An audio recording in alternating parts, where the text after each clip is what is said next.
Welcome to a webcast made by the Learning Enhancement team in the Dean of Students office at the University of East Anglia. This webcast is part of the Steps into Statistics series and concerns measurements of spread, 2, variance and standard deviation. This guide explains the rationale behind two of the most important measurements of spread of a dataset, the variance and the standard deviation. It also gives an example of their calculation. Introduction. Measurements of spread prove to be crucial when comparing datasets. They are part of the set of descriptive statistics and are often referred to as measures of variation or dispersion. The study guide, Measurements of Spread 1, Range and Interquartile Range, introduces two common measurements of spread and explains that the range and interquartile range, or IQR, have their own disadvantages. The range is sensitive to outliers, and the IQR is limited by not taking into account every data point. To get a clearer representation of the spread of a dataset, a measure is needed which takes into account each data point. Also, as you are looking to quantify the spread of the dataset, it would be useful to ask, what value are the data points spread around? It makes sense that the data points are spread around the middle of a dataset, and for these purposes, the mean is a useful measure of the middle. See Study Guide, Measurements of Central Tendency. This guide introduces two common and very important measurements of spread, called the variance and the standard deviation. These descriptive statistics quantify the variation around the mean of a dataset, which is continuous, interval, or ratio, but not nominal or ordinal level data. See Study Guide, Levels of Data. Differences from the mean, using deviations. In statistics, the measure of difference between the mean and a data point is called the deviation.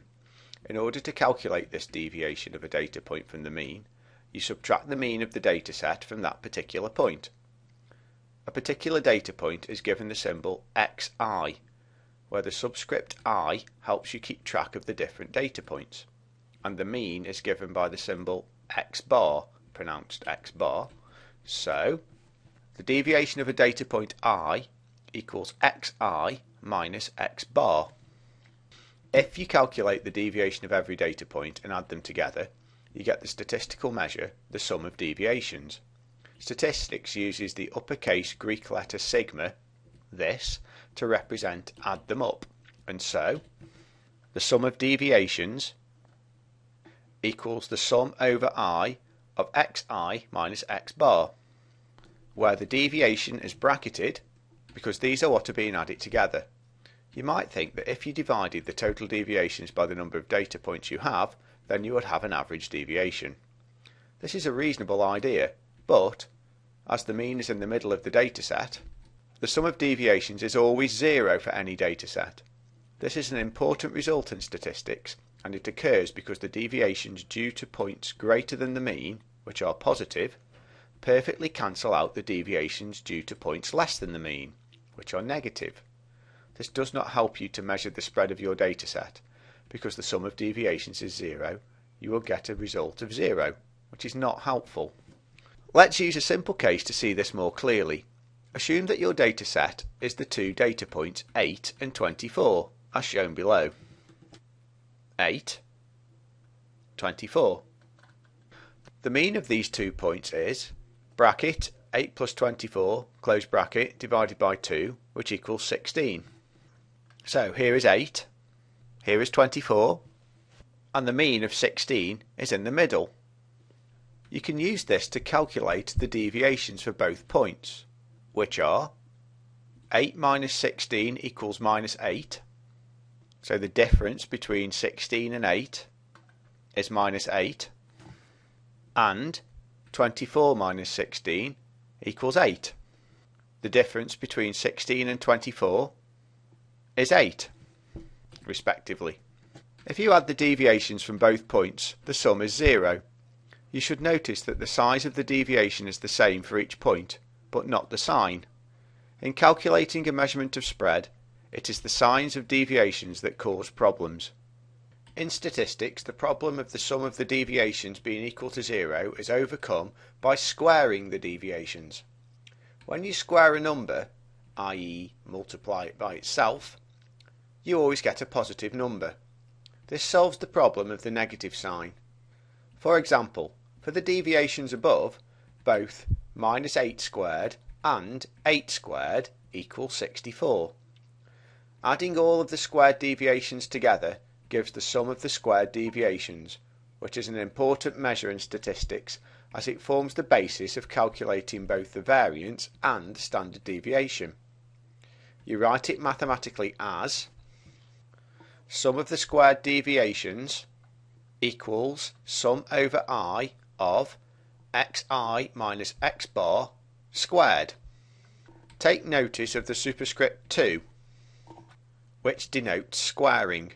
So, for the data points above, the sum of the squared deviations equals the sum over I of xi minus x bar squared, which equals 64 plus 64, which equals 64 plus 64, which equals 128.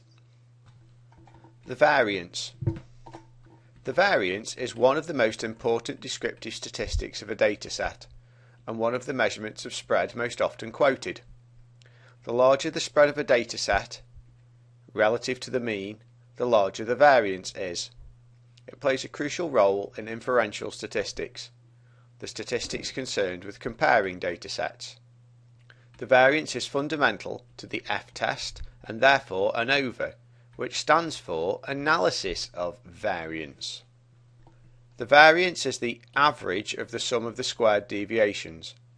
The way you determine this average slightly differs if you have a population as your dataset or if you have a sample from a population. Remember that a population is every example of something that has ever existed. It may be difficult to obtain data for whole populations, and most often statistical measures are based on samples taken from populations. If your dataset is a sample from a population, the variance of that sample is calculated by dividing the sum of the squared deviations by the number of data points minus 1, n minus 1. Written as an equation, the sample variance equals the sum over I of xi minus x bar all squared, which is the sum of the squared deviations, divided by n minus 1, which is the number of data points you have, subtract 1.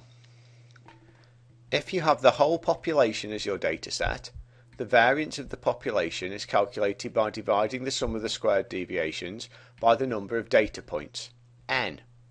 Written as an equation, population variance equals the sum over I of xi minus mu all squared, where mu is the population mean, divided by n, which is the number of data points.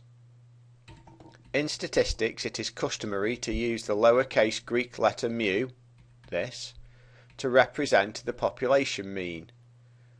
The sample variance of a dataset is a good indicator of the population variance from which the sample is taken. Furthermore, the larger your sample is, the closer the sample variance is to the population variance. In statistical language, the sample variance is said to be an unbiased estimator of the population variance. The variance is measured in squared units due to the squaring of the deviations. So, if you are measuring heights in metres, for example, the variance will be measured in metres squared, which is an area. This makes it difficult to directly relate the variance to the data points themselves. To overcome this problem, you can take the square root of the variance, which gives a statistic with the same units as the data do. The statistic which results from taking the square root of the variance is called the standard deviation. So, returning to the example of heights, the variance has units of metres squared, but the standard deviation will have units of metres, the same as the data. The standard deviation. The standard deviation is probably the most commonly reported and important measurement of spread of a dataset. It is closely related to the variance, as it is calculated by taking its square root. As variance is calculated differently for population and for sample data, so is the standard deviation. For a sample from a population, the standard deviation is usually denoted by the letter S, sometimes SD, and is the square root of the sample variance given above. Standard deviation of a sample S equals the sum over I of xi minus x bar all squared, which is the sum of the squared deviations, divided by n minus 1, which is the number of data points in your sample subtract 1. Remember that all this is the sample variance. And then the sample variance itself is square rooted. You can also say that the sample variance equals S squared, which is the square of the sample standard deviation. You should be aware that if you are given a standard deviation, you can always calculate the associated variance, and vice versa. The population standard deviation, which is given by the lowercase Greek letter sigma, is calculated by taking the square root of the population variance. So, population standard deviation sigma equals the sum over I of xi minus mu all squared, all divided by n, which is the population variance, all square rooted. It is common in statistics for sample statistics to be represented by Latin letters and for population statistics by Greek letters. In statistical analysis, it is sometimes difficult to measure the standard deviation of the population, as it is only possible if you have data on the whole population. However, as with the sample variance, a sample standard deviation is an unbiased estimator of the population standard deviation. The reason for the difference between the calculations of the sample and population standard deviations is beyond the scope of this guide. However, a learning enhancement tutor will be happy to discuss it with you. Calculating a variance and standard deviation. Since the advent of computer programs, it has become rare to have to calculate a standard deviation or variance by hand. However, calculations by hand help you to understand and engage with statistics at a deeper level, as they help you to see how the parts of the equations are built. Also, understanding how computer programs obtain their results can help when you are interpreting data.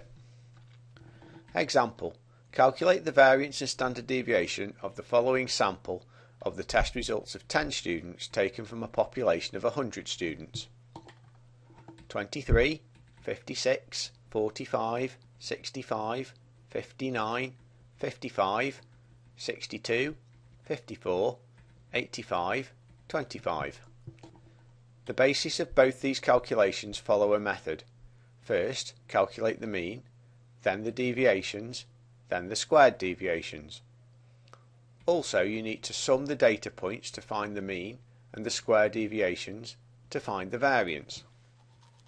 All of these procedures can be facilitated by constructing a well-designed table, like this. This table is designed to accommodate the calculation of both variance and standard deviation. It has columns which facilitate a stepwise calculation of the squared deviation and a row in which the sums of the columns can be inputted. There's a column for data points, labelled xi,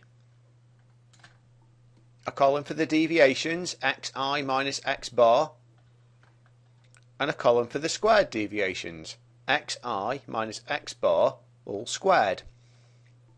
There is also a row for the sums of the columns. Firstly, input your data points and add them together. 23 plus 56 plus 45 plus 65 plus 59 plus 55 plus 62 plus 54 plus 85 plus 25 equals 529. The method for calculation of variance and standard deviation. 1. Use the sum of the first column to calculate the mean. The sum of the first column is 529. So, x bar equals sum over I over xi divided by n, which equals 529, which is the sum of the first column, divided by 10, which is the number of data points, which equals 52.9 marks. 2. Calculate the deviations in the second column of the table. Each entry in the second column is calculated by subtracting the mean, 52.9 marks, from the relevant entry in column 1. For example, the first entry is 23 minus 52.9, which equals minus 29.9 marks. 23 minus 52.9 equals minus 29.9. 56 minus 52.9 equals 3.1. 45 minus 52.9 equals minus 7.9. 65 minus 52.9 equals 12.1. 59 minus 52.9 equals 6.1. 55 minus 52.9 equals 2.1. 62 minus 52.9 equals 9.1. 54 minus 52.9 equals 1.1. 85 minus 52.9 equals 32.1. 25 minus 52.9 is minus 27.9. Check you have done this properly by summing the deviations, which should give a total of 0. Summing these numbers together does give 0 as required. Step 3. Square each of the results in column 2 to give the squared deviations. For example, the first entry is minus 29.9 squared equals 894.01 squared marks. Minus 29.9 squared is 894.01. 3.1 squared is 9.61. Minus 7.9 squared is 62.41. 12.1 squared is 146.41. 6.1 squared is 37.21. 2.1 squared is 4.41. 9.1 squared is 82.81. 1.1 squared is 1.21. 32.1 squared is 1030.41. And minus 27.9 squared is 778.41. Add the squared deviations to find their sum, which is part of the variance calculation. The sum of the squared deviations equals the sum over I of xi minus x bar all squared, which equals 3046.9 squared marks. The sum of this column of numbers is 3046.9 squared marks. You now need to decide if you need to use the formula for sample variance or population variance. As the question states that this is a sample of marks from a population, you use the sample variance equation with n equals 10. The variance equals the sum over I of xi minus x bar squared all divided by n minus 1, which equals 3046.9 divided by 9, which equals 338.45 squared marks. This value can be used as a reliable estimate of the population variance. Step 6. The standard deviation is the square root of the variance, so standard deviation S equals the square root of the variance, which equals the square root of 338.54, which equals 18.40 marks. You can see that the units of S are marks, which allows you to directly relate the standard deviation to the mean. So you could say that, on average, marks for this sample are 18.4 marks away from the mean of 52.9. Further guidance and information. If you have any further questions about statistics or would like to discuss any other aspects of mathematics, you can talk to your lecturer or personal advisor or make an appointment to see a learning enhancement tutor in the Dean of Students office. Telephone 01603 592761. Email dos.help@uea.ac.uk, or visit our website at www.uea.ac.uk/dos/let. There are further resources on many other aspects of numeracy, mathematics, statistics and science available from the Dean of Students Office and on its website. These include questions to practice, model solutions and webcasts illustrating essential skills.